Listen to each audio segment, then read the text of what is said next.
자, 이제 새해를 시작합니다.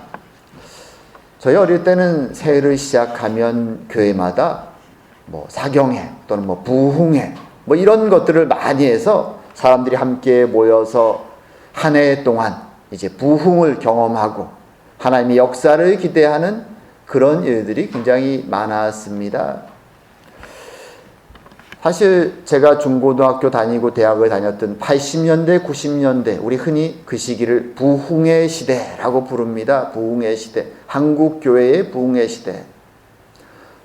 그래서 저도 그 가운데서 많은 걸 경험했지만 교회가 부흥회를 열고 사경회를 열고 혹은 중고등부 수련회를 한다 그러면 사람들이 굉장히 많이 몰려옵니다.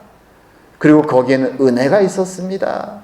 사람들은 와서 찬양을 하고 말씀을 듣고 열심히 그리고 나서 울고 회개하고 하나님께 마치 오늘 이 사도 세례 요한 앞에 나와 사람들이 물은 것처럼 그럼 저희는 무엇을 하면 좋습니까? 라고 가슴을 치면서 나아갈 길을 구하기도 했습니다.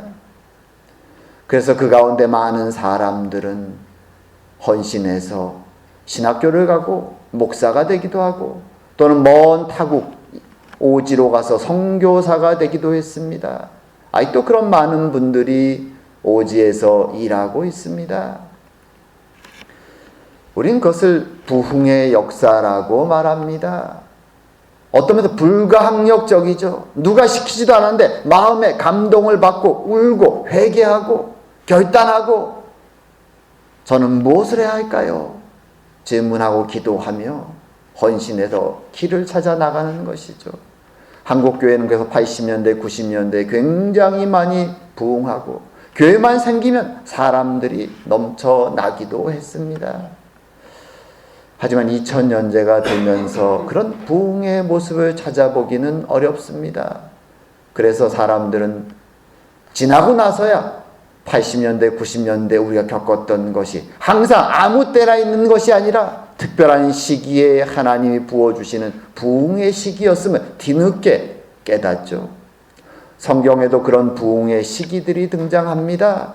오늘 본문에 등장하는 이 세례 요한의 시기 그리고 이어지는 예수님의 시대가 부흥의 시대라고 말할 수 있습니다. 오늘 본문에 보게 되면 세례 요한은 광야에 있었습니다. 근데 사람들이 무수히 많은 사람들이 그 광야로 몰려갑니다. 불가항력적인 일들이 벌어집니다. 오늘은 이 부흥의 역사 어떻게 이런 시대에 이런 일이 갑자기 그렇게 불처럼 일어났는가? 그 부흥의 역사가 일어난 이유는 무엇이고 그 목적은 어디에 있는가 생각하면서 그 부흥의 역사가 우리에게 주는 메시지는 무엇인가? 새해를 시작하는 우리에게 주시는 은혜는 무엇인가 한번 생각해보는 시간이 되기 원합니다. 세례 요한은 우리가 아는 것처럼 제사장 집안에 태어났습니다. 태어날 때부터 특별한 이적을 통해서 아기를 낳을 수 없는 나이 많은 노부부를 통하여 태어났죠. 태어날 때 어머니 나이가 너무 많아 아무도 아기가 태어날까 기대하지 않았고 하지만 아버지 제사장 사가랴가 갑자기 말을 못하게 되는 특별한 이적을 경험하면서 세례 요한은 태어납니다. 그래서 주변 사람들은 태어날 때부터 무엇인가가 있다라고 생각했습니다. 그리고 이 세례 요한은 일정 나이가 됐을 때 더 이상 집에 있지 않고 유대 광야로 나갑니다. 유대 광야. 이스라엘 근처에는 사실 광야나 사막이 굉장히 많습니다. 이스라엘 남부 지방에도 네게부 지역도 광야 사막 지역이고 더 내려가면 우리가 잘 아는 시내 광야도 등장합니다. 하지만 오늘 본문의 세례 요한이 갔던 광야는 그 남부 지역의 광야가 아니라 사진에 보면 나오지만 사해 옆에 있는 예루살렘과 사해 사이에 있는 광야 지역입니다. 그래서 조금만 이동하면 광야를 벗어나서 큰 도시 예루살렘으로 갈 수도 있고 요단강으로 갈 수도 있는 지역이죠. 그리고 사해가 근처에 있죠. 오늘날도 이 사회는 관광지로 사람들이 많이 갑니다. 하지만 그 사회 바로 옆에 있는 유다 광야는 사진에 보면 이런 모습입니다. 황량하죠. 물론 광야 중간중간에는 조금씩 풀이 나는 지역이 있어서 목자들이 그곳에서 양떼를 먹이기도 합니다. 하지만 대부분의 지역은 굉장히 황량합니다. 사람이 살기는 굉장히 어렵습니다. 하지만 이 세례요한 당시에 이곳에 사는 사람들이 있었습니다.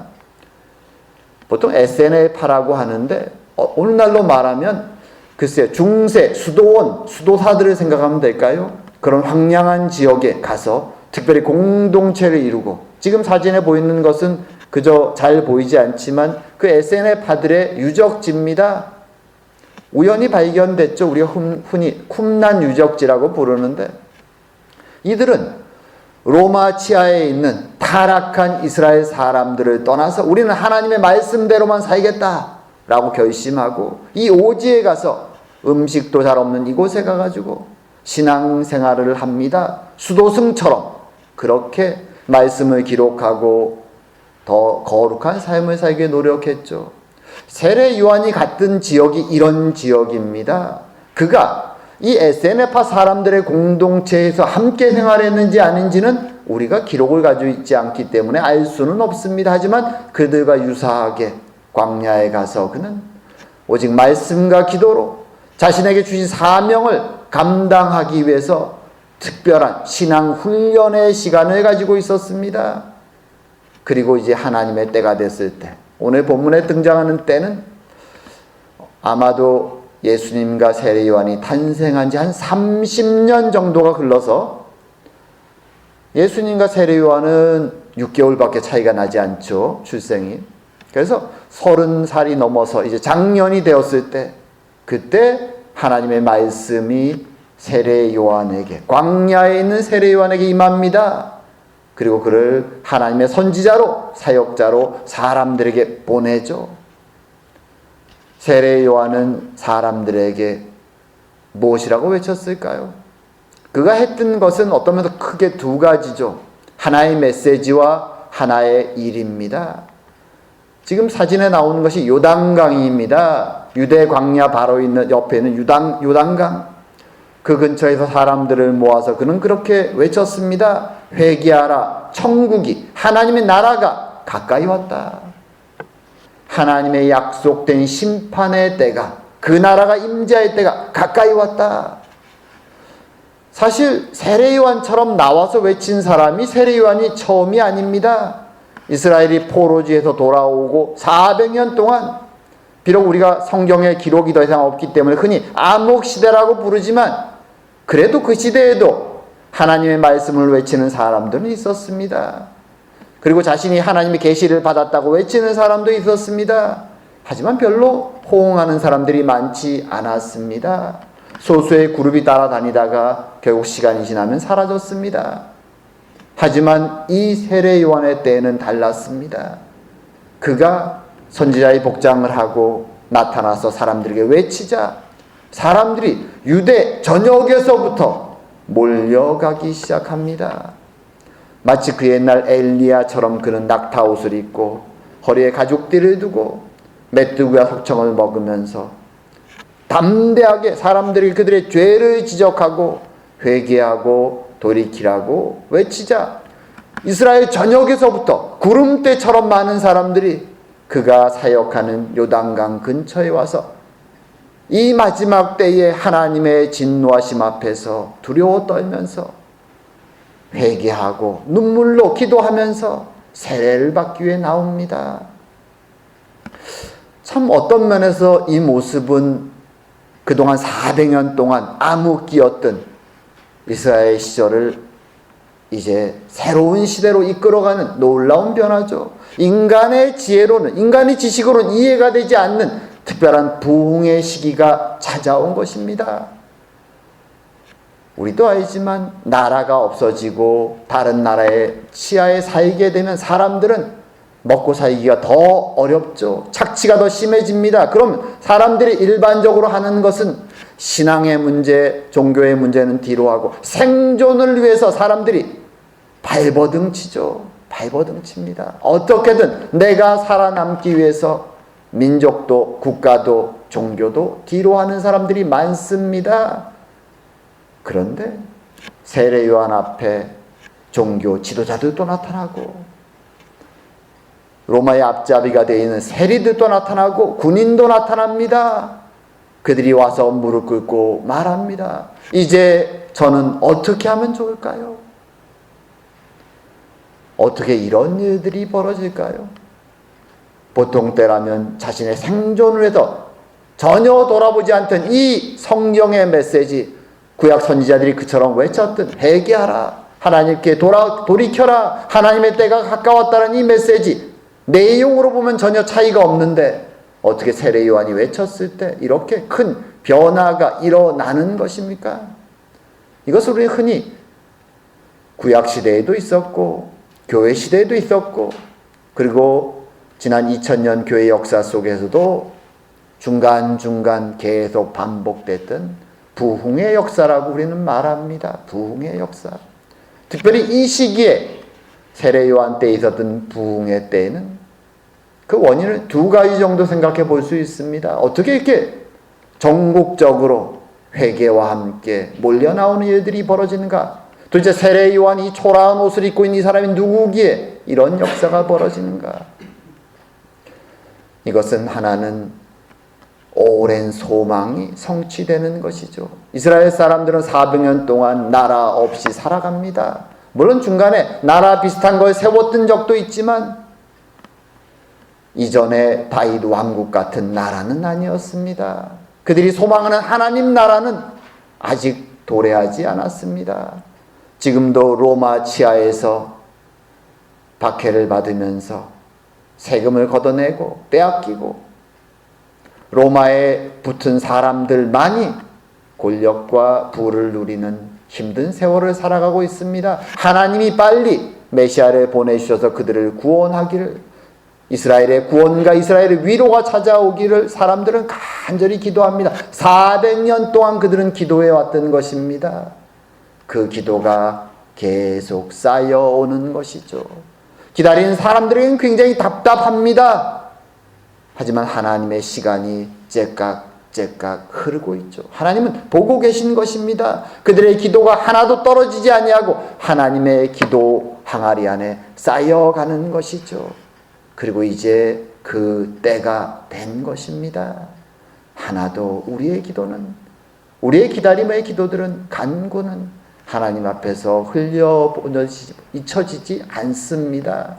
이제 그 때가 된 것이죠.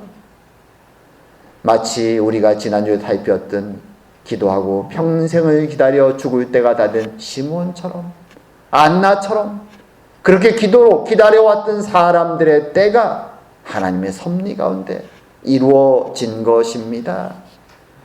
그리고 또 하나는 하나님의 긴 역사 속에서 성령이 역사하기 시작하는 것이죠. 하나님의 영이 사람들의 마음을 터치하기 시작하는 것입니다. 우리의 마음은 강팍합니다. 우리는 마음을 잘 열지 않습니다. 쉽게 눈물을 흘리지도 않습니다. 눈앞에 있는 것에 우린 집중하고 살아갑니다. 하지만 성령이 사람들의 마음을 터치하기 시작하면 사람들은 눈에 보이지 않는 하나님 앞에서 하나님의 역사를 인식하기 시작합니다. 그리고 사람들은 하나님의 때가 가까워왔음 앞에 무릎을 꿇습니다. 두려움이 그들을 엄습합니다. 그리고 하나님 앞에 자신들의 죄를, 욕망으로 살아온 그 죄를 고백하기 시작합니다. 그것이 우리는 부흥의 때라고 말합니다. 하나님은 신구약 시대를 통해서, 교회의 역사를 통해서 필요한 때마다 이 부흥의 역사를 주셨습니다. 기도의 양이 충만히 찼을 때, 하나님 역사 속에서 시간이 되었을 때 하나님 그의 영을 보내셔서 부흥의 역사를, 불가항력적인 그 역사를 보냅니다. 그러면 사람들은, 정말 엄청나게 많은 사람들이 믿어지지 않을 정도로 교회로 몰려와 울고 회개하고 눈물을 흘립니다. 강팍한 자, 살인자였던 사람들도 변화되어서 눈물을 흘리면서 어린아이처럼 울고 하는 놀라운 기적의 역사가 일어나는 것입니다. 하지만 성경을 통해서나 교회의 역사를 통해서 우리가 이 부흥과 함께 분명히 기억할 것은 무엇인가 하면 이 부흥을 하나님이 허락하시는 목적이 있다라는 것이죠. 하지만 이 목적을 상실하면 이 부흥은 단순히 신비한 체험으로 끝나버린다는 것입니다. 18세기에 미국에는 대각성 운동이라는 부흥 운동이 있었습니다. 대각성 운동. 1700년 중반, 초반에 있었던 일입니다. 그 중심에 있었던 사람, 유명한 신학자의 이름이 조나단 에드워드라고 합니다. 이분은 신학자입니다. 그리고 동시에 목회자였습니다. 그 시대 1700년대의 설교 스타일이 그 뜻이 이분은 또 공부도 많이 하는 자기 스타일이 있기 때문에 설교를 굉장히 딱딱한 설교를 했죠. 그 시대에 대부분의 사람들이 그런 설교를 합니다. 본문을 히브리어 헬라에 따라서 열심히 분해를 하고 말씀을 신학적으로 열심히 풀어서 본문을 준비해서 그것을 한 글자 한 글자 그대로 읽습니다. 성도들을 쳐다볼 겨를이 없죠. 자기가 준비한 내용대로 그대로 전하기 위해서 기도하면서 준비해서 그렇게 한 글자 한 글자 읽어가는 스타일이 그 시대의 설교 스타일이었습니다. 그런데 어느 날 1730년대의 어느 날 그렇게 벌써 10년 이상 목회해 왔는데 자신은 전혀 의도하지 않았는데 그저 준비한 그 딱딱한 설교를 열심히 마음을 담아서 읽고 있는데 갑자기 사람들이 웅성거리기 시작하고 사람들이 그 설교에 감동을 받아 눈물을 흘리기 시작합니다. 하나님의 마지막 때가 가까이 왔다는 그 두려움이 사람들한테 임재합니다. 그동안은 교회에 나오지 않고 동네에 소란을 피우고 다니던 젊은이들이 교회로 나오기 시작합니다. 깜짝 놀랍니다. 도저히 자신의 신학으로나 성경 지식으로는 이해할 수 없는 일들이 교회 내에서 지난 10년 동안은 아무 변화가 없었는데 여전히 자신은 똑같이 기도하고 설교하는데 갑자기 변화가 일어납니다. 깜짝 놀랍니다. 자신의 이성으로 이해할 수 없는 그 일들이 몇 년 동안 교회에서 계속 일어나자 그분이 그것을 하나씩 기록을 합니다. 그리고 그 교회에서부터 시작해서 지금은 미국 동부죠. 동부 지역에 놀라운 하나님의 역사가 일어납니다. 그것을 우리는 대각성 운동, Great Awakening 이렇게 부릅니다. 그런데 흥미로운 것은 그렇게 기적을 경험하고 회심을 경험하고 놀라운 은혜를 경험했던 그 교회에서 그 목사님은 10년 뒤에 쫓겨납니다.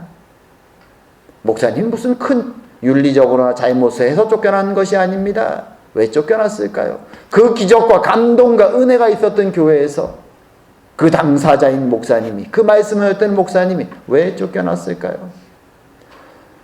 그 부흥의 시기가 몇 년간 있다가 사라진 다음에 성도들의 모습을 보면서 이 목사님이 고민에 빠집니다. 사람들이 신비한 체험을 하고 때로는 기적 같은 일들이 벌어지고 눈물이 있고 회개가 있었는데 10년이 흘렀는데 사람들의 삶의 모습이 변화가 없는 겁니다. 여전히 사람들은 그런 어떤 신비한 체험에 대해서 말을 하고 경험을 신비하게 나누지만 실제 그들의 일상은 그 대각성 운동의 부흥 운동이 있기 전과 변화가 없는 겁니다. 그래서 사람들에게 요구하기 시작합니다. 당신들이 경험한 그 신비한 체험의 목적이 무엇입니까? 당신이 정말로 교회 다니는 성도라면 하나님의 말씀에 따라 삶의 변화가 있어야 됩니다. 이제 성도들에게 그것을 요구하자 성도들은 더 이상 목사님의 이야기를 잔소리처럼 듣기 싫어하는 것입니다. 점점 목사님과 교회가 멀어지기 시작합니다. 그리고 결국은 목사님은 교회에서 쫓겨나는 일이 벌어집니다. 자신들이 신비한 체험을 했고 하나님의 살아계심을 경험했지만 그럼에도 불구하고 하나님이 그 신비한 체험을 주신 부흥의 경험의 목적을 사람들이 온전히 발견하지 못할 때 사람들은 결국 이전의 모습으로 돌아가 버린다는 것입니다. 우리는 부흥이 일어날 때 단순히 와 신비하다 놀랍다 정말 하나님이 계신 것 같아 라고 말하는 것에서 끝나는 것이 아니라 이 부흥의 목적이 무엇인지를 우린 기억하는 것이 필요합니다. 그렇지 않다면 그것은 그저 신비한 체험으로 끝나버리고 우리의 인생은, 우리의 신앙에는 아무 도움이 되지 않는, 그저 나이 들어 옛날의 하나의 추억담처럼 떠드는 이야기에 지나지 않게 되는 것입니다. 오늘 세례 요한은 그 사실을 명확히 알고 있었습니다. 자신이 나왔을 때 사람들이 변화하고 막 몰려듭니다. 보통 그런 일이 있으면 사람들은 우쭐해지죠. 와, 내가 신비한 능력을 가졌나 보다. 내가 말씀을 외치자 이렇게 사람들이 몰려오네. 사람들은 수건대면서 묻기 시작합니다. 당신이 정말 메시아입니까? 하지만 세례 요한은 자신의 사명이 무엇인지 정확히 알고 있었습니다. 선지자 이사야의 예언처럼, 오늘 본문에 인용되는 예언처럼 그는 광야에서 외치는 자의 소리였습니다. 메시아의 오심을 준비하는 것이 자신의 사명이라는 것을 분명히 알고 있었습니다. 오늘 본문에는 그런 표현들이 나오죠. 마치 왕이 돌아오는 길을, 대로를 평탄하게 뚫는 것 같은 그런 모습이 묘사됩니다. 산이 낮아지고 그리고 골짜기가 메워지고 그래서 왕이 돌아올 수 있는 평탄한 길을 만드는 것 같은 묘사가 이사야서 40장의 내용입니다. 하지만 이 내용은 영적인 내용이죠. 단순히 산이 깎여져서 평탄한 길이 되는 것이 아니라 실제로는 영적으로 타락하고 굽어져 있는 인간의 마음을 이제 하나님과 통할 수 있도록 평탄하게 만드는, 준비하는 일이 바로 자신의 사명이라는 것을, 그것을 외쳐야 되는 것을 세례 요한은 정확히 알고 있었습니다. 그래서 자신 앞에 엄청나게 많은 사람들이 나올 때 흔들리지 않습니다.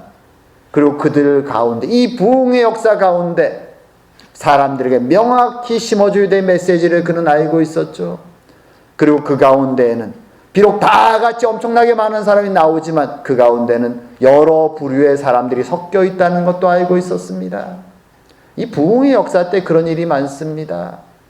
막 옆에서 회개의 눈물을 흘리고 때로는 막 영적 은사들이 드러나기도 합니다. 그러면 옆에 있는 사람도 그 분위기에 들떠서 나도 마치 그 신비한 체험에 이끌린 것처럼 같이 따라다니는 사람들이 있습니다. 하지만 자신은 실제로 변화되지 않으면서 그 무엇인가 신비하고 영적인 체험들만을 사모하면서 쫓아 나오는 사람들이 있습니다. 오늘 본문에도 그런 사람들이 있었죠. 그래서 그들을 향해서 그는 아주 신랄하게 말합니다. 대부분 그런 사람들은 바리새인과 종교 지도자들이었죠.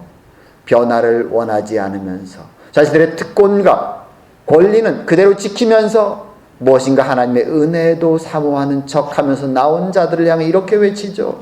독사의 자식들아, 누가 너에게 일러 장차올 진노를 피하라 하더냐. 그러므로 회개에 합당한 열매를 맺고 속으로 아브라함이 우리 조상이라 말하지 말라. 나의 핏줄이 아브라함의 자손이라는 것이 너희들의 구원을 보장하지 못한다는 것이죠. 회개에 합당한 열매를 맺으라고 말합니다. 부흥은 하나님 앞에 나와서 두려움으로 회개하고 거기서 끝나는 것이 아니라, 그 신비한 체험으로 끝나는 것이 아니라 이제 하나님의 나라가 임재할 때 그 나라의 백성으로서의 삶의 변화된 모습으로 드러나야 된다는 것을 세례 요한은 지적하는 것입니다. 그래서 많은 것을 소유한 자에게는 없는 자에게 나눠주라고 말하며, 빼앗은 것이 있는 세리들에게는 자신의 빼앗은 것을 돌려주라고 말합니다. 군인들에게도 너희들의 무력으로 백성들을 압제하지 말라고 말합니다. 거짓되게 고소하지 말라고 말합니다. 이것은 바꾸어 말하면 하나님 백성으로서의 진리와 사랑의 모습을 너희들이 이제 하나님 앞에 회개하고 드러내야 된다는 것이죠.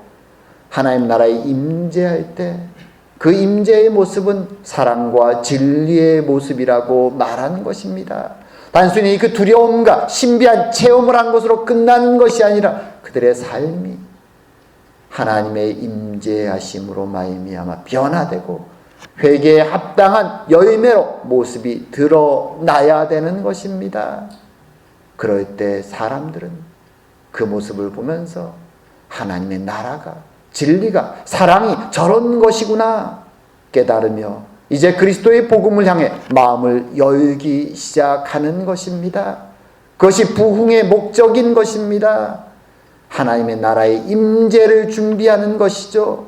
그것이 없다면, 그 목적이 없다면 그 신비한 체험은 그저 한때의 짜릿한 경험에 지나지 않는 것입니다. 그의 영혼에 어떤 도움도 주지 않는 것입니다. 도리어 그것은 그의 영혼에 해악이 될 수도 있습니다. 그래서 우리는 오늘 이 세례 요한의 모습, 그를 통하여 일어난 놀라운 부흥, 모든 이스라엘 사람들이 두렵고 떨림으로 그 앞에 나와 저는 어떻게 하면 좋을까라고 외쳤던 그 모습 앞에서 흔들리지 아니하고 자신이 우쭐하지 아니하고 교만하지 아니하고 당당하게 사람들 앞에서 이 부흥의 목적이 무엇인지를 지적해주는 세례 요한의 모습을 보면서 그것이 이 시대 우리의 모습이 되어야 됨을 우리는 다시 한번 돌아보아야 되는 것입니다. 이 시대도 우리는 이제 주님의 오실 날을 기다리고 있습니다. 주님은 세상이 타락할 때마다 특별한 은혜를 통하여 많이 기도하고 소망하는 자의 기도에 성취하셔서 응답하셔서 부흥의 역사를 이 땅에 주십니다. 불가항력적으로 회심하는 놀라운 기적의 역사를 일으키십니다. 그리고 그것을 통하여 주님의 돌아오심을, 하나님 나라의 임하심을 준비하게 하시는 것입니다. 우리는 은혜를 경험했다고 끝나는 것이 아니라 그 경험을 통하여 우리의 삶의 모습으로, 변화된 모습으로, 회개의 열매로 드러나야 되는 것입니다. 그것을 통하여 타락한 세상 가운데 하나님의 진리와 사랑이 무엇인지를 드러낼 수 있어야 되는 것입니다. 그래서 참된 부흥은 오랜 기도의 결실 속에 일어나는 성령의 역사라는 것을 우리는 기억해야 됩니다. 동시에 참된 부흥은 회개와 그에 합당한 열매를 맺는 것입니다. 그저 짜릿한 체험으로 끝나서는 안 된다는 것입니다. 그리고 참된 부흥은 목적이 있습니다. 주님의 재림으로 완성된 하나님 나라의 과정 속에 하나님이 특별히 주시는 은혜의 때가 바로 부흥의 때라는 것입니다. 우리는 그 때를 소망하고 기도하면서 기다리면서 하지만 동시에 은혜 받은 자들로서 회개에 합당한 열매를 세상 앞에 드러내며 살아가야 되는 것입니다. 그럴 때 주의 은혜가 우리의 삶 가운데 일어나며 우리가 소망하는 부흥을 다시 한번 경험하는 그 은혜도 우리는 맛볼 수 있을 것입니다. 참으로 그것을 따라 살아가는 그 은혜를 경험하는 저와 여러분 되기를 주의 이름으로 축원드립니다. 기도드리겠습니다. 사랑과 은혜의 하나님 아버지, 오늘도 주의 말씀 가운데 인도하시고 함께하여 주시니 감사드립니다. 그 옛날 어둠 속에서 소망하며 기도하며 기다렸던 그 기도의 때가 차서 세례 요한을 통하여 부흥의 아름다운 모습을 드러내시며 그리스도의 오심을, 그 십자가의 역사를 준비하게 하시니 감사드립니다. 우리도 주의 은혜로 말미암아 지금 이 자리에 있습니다. 그 옛날 역사 속에 경험했던 부흥으로 끝나는 것이 아니라 다시 한번 부흥을 소망하게 하시고 그 주의 은혜의 때를 소망하고 기도함으로 말미암아 그것을 경험하고 주의 역사가 이 어두운 땅 위에 일어나 놀라운 회복이 일어날 수 있도록 주님 축복하여 주시옵소서. 오늘도 함께 하심을 감사드리오며 모든 말씀 예수님 이름으로 기도드립니다. 아멘.